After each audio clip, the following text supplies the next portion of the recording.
52nd example देखो, Miss Nemi is a software engineer employed as a software company at Mumbai, following are the detail, salary given है, DA given है, ये information. Salary लेते हैं पहले, salary 20,000 per month, तो 20,000 into 12 कर देंगे तो आ जाएगा 2,40,000, ठीक है। उसके बाद डीए बोला है 5,000 पर मंथ, तो 5,000 इंटू 12 कर देंगे तो आ जाएगा 60,000, डीए आ गया 60,000, ठीक है। उसके बाद थर्ड है, company provided her a laptop for personal use, the cost of which is rupees 35,000। Company provided है लैपटॉप फॉर पर्सनल यूज़। जब आपने लैपटॉप दिया है पर्सनल यूज़ के लिए तो वो क्या होता है, हमारा एग्जाम्प्टेड पर्क होता है, ठीक है। इसके ऊपर मतलब पर्क से ये एग्जाम्प्ट होता है, तो इसको हम नहीं लेंगे, ठीक है। 35,000 जो है ये नहीं आएगा। उसके बाद है, company sold her A washing machine for ₹20,000, cost of which was 30,000। 30,000 उनकी MRP थी, जिनको उन्होंने सेल किया है 20,000 पे, तो 10,000 का 30 में से 20 चले गए, तो 10,000 का उनको जो लॉस हुआ है सेल के ऊपर, 30,000 की मशीनरी कॉस्ट थी, और लेस उन्होंने एम्प्लॉई से जो लिया है, एम्प्लॉई को जो सेल की 20,000 की, तो 10,000 हमारा सैलरी के अंदर आ गया। उसके बाद है next, travelling expenses to abroad 40,000 और बोर्न बाय द कंपनी। अब travelling expense to abroad borne by company, तो कंपनी ने अपने किसी एम्प्लॉई को भेजा होगा अब्रॉड, तो उन्होंने जो एक्सपेंसेस बोर्न किए हैं, तो इट मीन्स वो उन्होंने जो उसको भेजा है तो ऑफिस पर्पज़ के लिए, उनके बेनिफिट के लिए होगा, तो जो ऑफिस वालों ने अपने बेनिफिट के लिए, तो वो भी हमारा क्या होता है, एग्जाम्प्टेड होता है पर्क से, तो ये भी नहीं आएगा ट्रैवलिंग एक्सपेंस, क्योंकि इन्होंने कंपनी ने बोर्न किया, तो इट मीन्स कंपनी ने पे किया होगा खर्चा, कंपनी इसीलिए पे करेगी कि उन्होंने कंपनी के अपने बेनिफिट के लिए उन्होंने एम्प्लॉय को अब्रॉड भेजा था। देन है next, employer contributed to 10,000 toward the unit linked insurance plan। Employer ने 10,000 कंट्रीब्यूट किया एम्प्लॉयज़ के लिए, उन्होंने इंश्योरेंस प्लान को ही लिया होगा तो उसके लिए, तो वो भी 10,000 आ जाएगा। प्रीमियम उसका जो भी पे किया है वो आ गया 10,000। नेक्स्ट आ जाता है, she is provided with rent free furnish quarter in Mumbai. Mumbai जो है वो हमारी पॉपुलेटेड सिटी आ गई है, 5,000 per month, and furniture and fitting value ₹15,000। अब यहाँ पे मुंबई उन्होंने वैल्यू किया है 5,000 पर मंथ के बेस के ऊपर, तो फर्निशिंग का हम निकाल लेंगे। फर्निशिंग में हम लेते थे ना, सैलरी लेते थे, सैलरी को प्लस करके, सैलरी जो भी हमारी सैलरी आती है, सैलरी प्लस, और उसके ऊपर हमने लेना होता है 15%, उसका हमने निकालना होता है। देखो ज़रा, रेंट फ्री क्वार्टर, सैलरी हमने ले लिया है, हमारे पास से सैलरी जितनी भी सैलरी थी 2,40,000, प्लस जो जो उसमें ऐड करना था वो ऐड करके हमारे पास आ गया 2,61,000। 15% हमने इसका सैलरी का लेना है, 2,61,000 का 15% लिया तो आया 39,150। और उन्होंने बोला है कि कॉस्ट जो है हमारी फर्निशिंग हाउस है, तो furnishing house, furniture and fitting, furnishing house क्या है 15,000, तो फिर जब फर्निशिंग हाउस होता है तो उसकी हम क्या लेते हैं 10%, उनके ऊपर जो है कॉस्ट आ गई, ऐड होगी 10%, तो 15,000 का फर्निशिंग हाउस का हमने लिया था ना 10%, पीछे रूल्स में पढ़ा था, तो 10% आ गया, तो वो टोटल आ गई 40,650। उसके बाद नेक्स्ट है, special marriage gift to employee. Employee को मैरिज गिफ्ट दिया है 40,000 का, एम्प्लॉय को जो गिफ्ट दिया है वो भी हमारा 40,000 का आ जाएगा। प्लानिंग अलाउंस दिया 500 पर मंथ, तो 6,000 आ जाएंगे। मेडिकल एक्सपेंसेस दिए हैं पेड बाय कंपनी, ये भी आ जाएगा, कंपनी ने पे किया 10,000। मेडिकल अलाउंस दिए हैं तो ये भी आ जाएगा हमारा 1250 इंटू 12 करके, ठीक है। उसके बाद है next, employer company has provided a big car for personal use, an expenditure incurred by company on the car during the year is ₹60,000, cost of car is 9 lakh। Company ने जो एम्प्लॉय को है बिग कार प्रोवाइड किया उसके personal use के लिए, और उसके ऊपर जो एक्सपेंडिचर किया है कंपनी ने वो है 60,000। 60,000 एक्सपेंडिचर किया ये, और कार की कॉस्ट कितनी थी 9 लाख। तो हमने पढ़ा था जब कार की कॉस्ट 9 लाख तो कार उसके ऊपर कुछ डेप्रिसिएशन जो है वो लगी होगी कार के ऊपर, तो 60,000 9 लाख के ऊपर 10% डेप्रिसिएशन वो आ गई, 60/90 बन गया 1,50,000, तो टोटल आ गया 5,81,650। अब यहाँ पे नीचे आपको प्रोफेशनल टैक्स दिया है, प्रोफेशनल टैक्स आपको पता माइनस होता है, 200 पर मंथ इंटू 12 कर देंगे तो 24,000, और एक हमारा स्टैंडर्ड डिडक्शन दिया होगा 50,000 का। जितनी ग्रोस सैलरी आई है उसमें से स्टैंडर्ड डिडक्शन जो 16 के अंदर आता है, सेक्शन 16 के अंदर 50,000 प्लस हमारा जो प्रोफेशनल टैक्स था 2400, वो हमने माइनस कर दिया, तो वो आ गया हमारे पास टोटल इनकम अंडर सैलरी के अंडर आई है 5,29,250। नाउ गर्ल्स यहाँ ऊपर देखो, टू सैलरी में जब हमने कॉस्ट ऑफ फर्निशिंग हाउस लिया था तो उसमें हमने प्लस करना होता है, सैलरी प्लस करनी होती है, डीए प्लस करते हैं हम जो हमारा उसके अंदर ऐड किया हो टर्म्स ऑफ एम्प्लॉयमेंट के अंदर। यहाँ कुछ भी नहीं है तो वो नहीं हमने लेना। नाउ 6,000 और 15,000 जितने भी हमारे अलाउंसेस दिए होते हैं उनको हमने इसमें ऐड करना होता है। देखो हमारे पास मेडिकल अलाउंस था 15,000 का, प्लानिंग अलाउंस था 6,000 का, है ना। तो ये दोनों हमने सैलरी में क्या करने होते हैं, ऐड करने हैं। उसकी हमने 15% निकाला और 10% हमारी कॉस्ट ऑफ फर्निशिंग आ गई, तो वो हमने ले लिया। यहाँ पे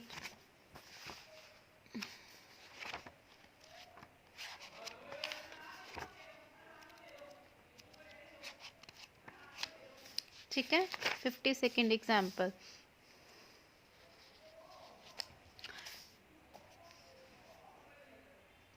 उसके बाद नेक्स्ट हम करते हैं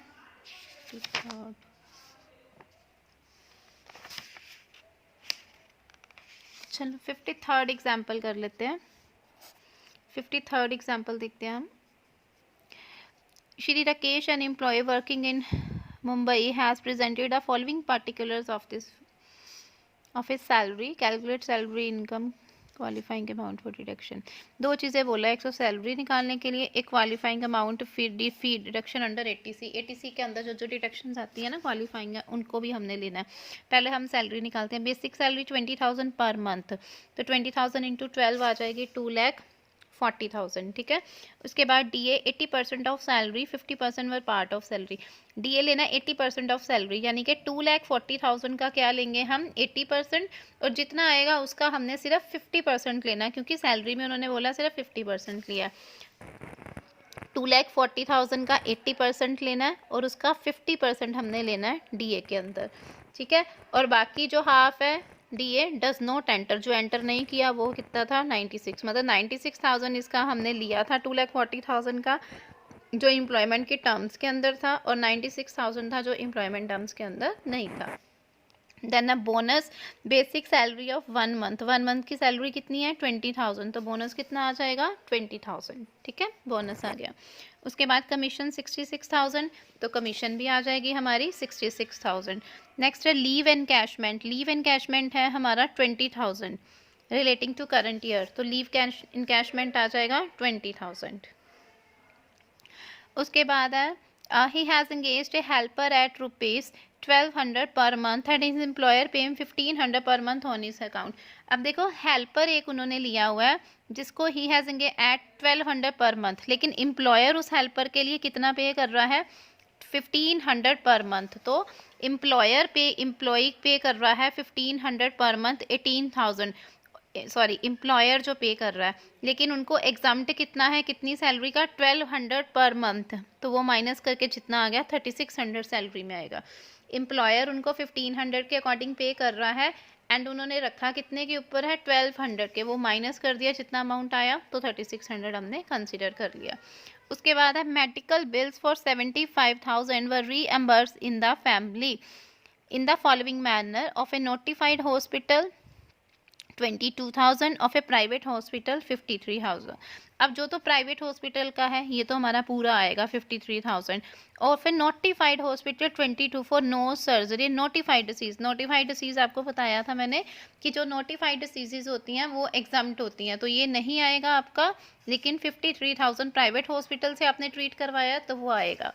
medical bill for in notified hospital में जो था वो तो एग्जाम्प्ट आ जाएगा, नील आ जाएगा, लेकिन जो आपने प्राइवेट हॉस्पिटल से लिया है वो आ जाएगा आपका 53,000, ठीक है।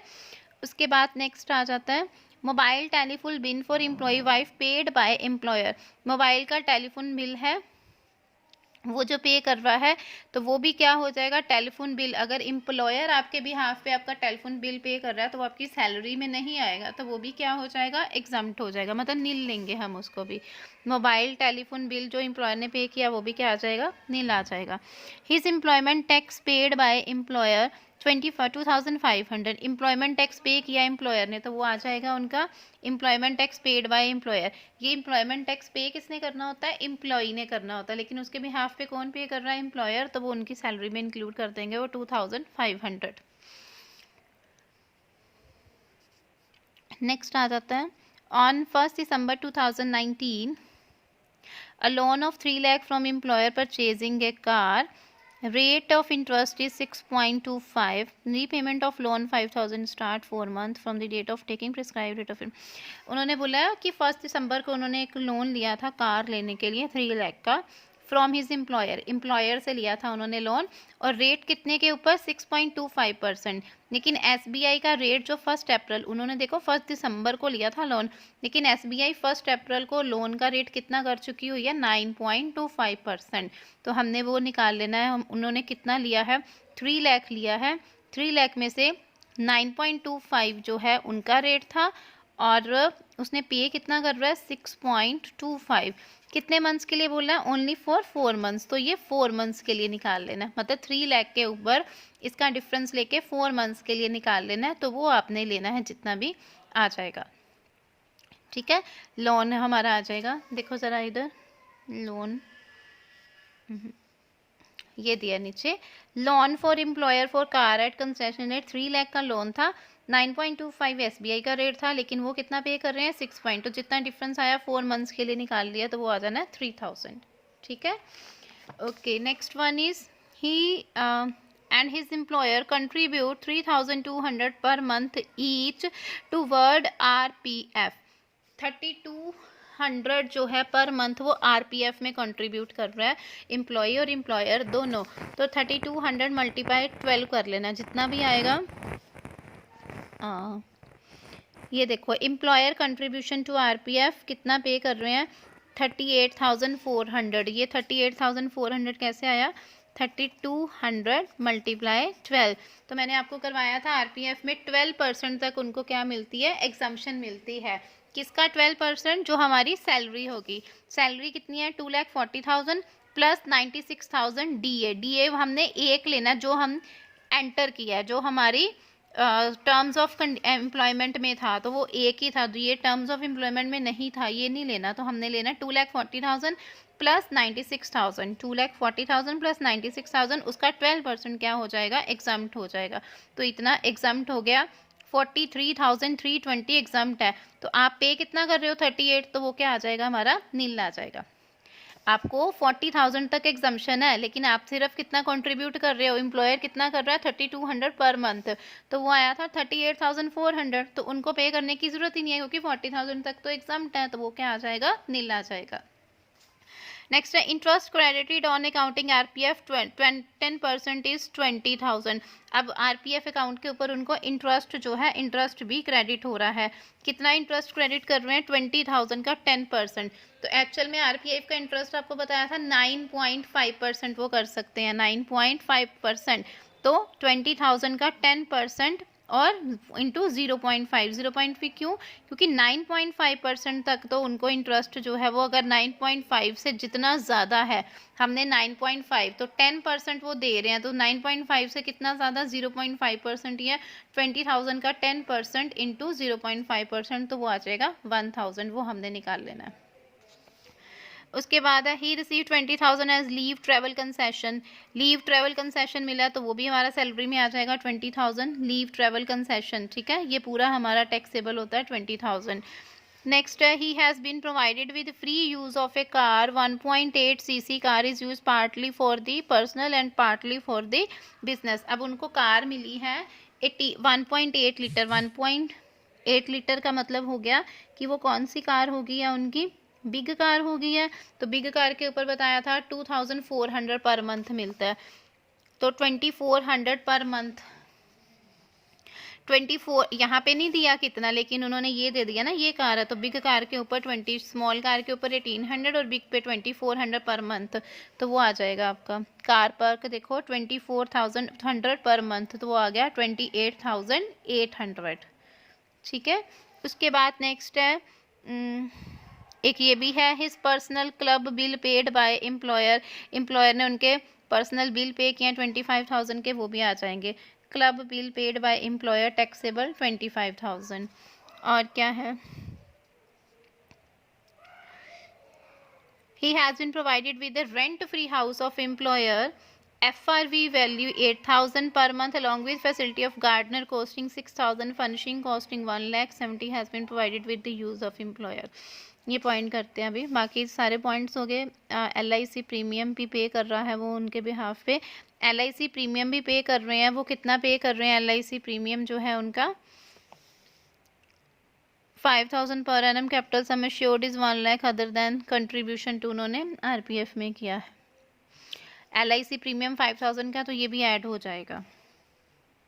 LIC premium paid by employer, employer जो पे कर रहा है वो आ गया 5,000। ठीक है, सारा यहाँ तक हो गया। बस एक पॉइंट हमारा रह गया है, he has provided with rent free house owned by. अब रेंट फ्री हाउस उनको आउंड कर रहा है। रेंट फ्री हाउस का मैंने आपको बताया था कि अगर हमारा हाउस फर्निशिंग है, क्या है, वो हमने सारी निकालनी है। वैल्यू है, उनको एक गार्डनर भी दिया है। गार्डनर तो हम नहीं लेंगे, गार्डनर की फैसिलिटी नहीं लेंगे, लेकिन फर्निशिंग कॉस्ट है, फर्नीचर की कॉस्ट है 1 लाख। तो फर्नीचर जितना यूज़ किया उसके ऊपर रिटर्न डाउन वैल्यू थी 75,000, तो वो वैल्यू कम भी तो होगी ना, तो उसके ऊपर डेप्रिसिएशन भी हमें लगेगा 10% का। फेयर जो रेट वैल्यू है हाउस की है 8,000 पर मंथ। तो 8,000 पर मंथ 8,000 इंटू 12 कर लेंगे 96,000। ठीक है, 96,000 आ जाएगा। प्लस हमारे पास ये सारी सैलरी जो ऐड करनी है 2,40,000, 96,000, 20,000, 66,000, 20,000 और हेल्पर अलाउंस से 3,600। ये एक्सपेंसेस मेडिकल ये हमने नहीं लेने, इन सबको प्लस करके, ठीक है, जितनी वैल्यू आएगी उसका हमने ले लेना 15%। जितनी हमारी सैलरी आएगी, सैलरी का क्या लेना होता है 15%, या और 10% कॉस्ट ऑफ फर्नीचर आ जाएगी। तो कॉस्ट है कितनी फर्नीचर की 1 लाख है, तो उसका 10% ले लेंगे तो आ जाएगा 10,000। तो वो आ गया आपका 76,840। अब जो गार्डनर की है बेटा, गार्डनर का हम नहीं लेते हैं। गार्डनर की जो है हमारा उनका पर्सनल एक्सपेंसेस होता है, तो उसको हमने कंसिडर नहीं करना। तो ये कितनी आई थी 76,840, तो वो हमने रेंट ले लिया 76,800। रेंट का आपको पता ना कि फर्नीचर हाउस क्या होता है कि जितनी सैलरी है सैलरी का 15% निकालना होता है। तो सैलरी, ये सारी सैलरी का पार्ट है। बेसिक सैलरी DA है, DA कौन सा जो एंटर हुआ है, bonus, commission, leave encashment, helper allowance, ये सारी हमारी सैलरी का पार्ट है। तो इनको हमने क्या करना है, उसमें कंसिडर करके ऐड करके उसका 15% निकालना है। और जितनी कॉस्ट थी 1 लाख था, तो उसका 10% फर्नीचर का आ गया 10,000। ठीक है, ये देखो ज़रा नोट्स में दिया ही हुआ है, gardener perk is not an independent perk, so salary of gardener paid by employer shall be treated as part of perk of rent free accommodation. तो इसको आपने क्या कर देना है, FRV वैल्यू जो है उसको हमने इग्नोर करना होता है जब हम उसको लेते हैं। ये सारा आ गया। अब इसमें से स्टैंडर्ड डिडक्शन 50,000 की स्टैंडर्ड डिडक्शन है, वो माइनस हो जाएगी हमारी 50,000 की स्टैंडर्ड डिडक्शन। अगर प्रोफेशनल टैक्स होगा तो वो भी माइनस हो जाना है। प्रोफेशनल टैक्स हमें जहाँ पर नहीं दिया हुआ, प्रोफेशनल टैक्स नहीं आएगा। उसके अलावा एक एम्प्लॉयमेंट टैक्स दिया हुआ है, ये प्रोफेशनल टैक्स ही होता है। एम्प्लॉयमेंट टैक्स है जो एम्प्लॉयर ने पे किया था 2,500, तो ये भी क्या हो जाएगा माइनस। देखो स्टैंडर्ड डिडक्शन 50,000 की, एम्प्लॉयमेंट टैक्स दिया है 2,500 का। अगर एंटरटेनमेंट अलाउंस होता तो हो जाना था, वो आ गया हमारा 50। तो टोटल सैलरी आ गई 7,04,240। ठीक है, ये हो गया फर्स्ट पार्ट। सेकंड उन्होंने बोला था qualifying amount for deduction under section 80C। 80C के अंदर डिडक्शंस निकालनी है, तो 80C की डिडक्शंस आप निकाल लो। कौन कौन सी है, एक तो बेटा एम्प्लॉय कंट्रीब्यूशन RPF, ये भी हमारी 80C के अंदर है 38,400। ठीक है, RPF के अंदर आती है 38,400। उसके बाद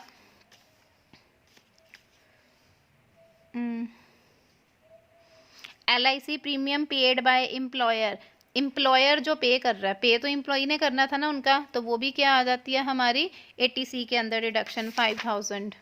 LIC प्रीमियम 5,000। ठीक है, उसके अलावा housing repayment in public bank, housing loan repayment to public bank 20,000, और एक कंट्रीब्यूशन टू PPF में कंट्रीब्यूशन किया 30,000। तो ये सारे आ जाएंगे 20,000, 30,000 LIC। तो ये आ गई आपकी क्वालिफाइंग, जो हमारा अमाउंट बोला था 93,400। यहाँ पे LIC जो प्रीमियम पेड बाय एम्प्लॉयर, ये तो एम्प्लॉयर ने पे किया, ये तो हमने सैलरी में लिया था।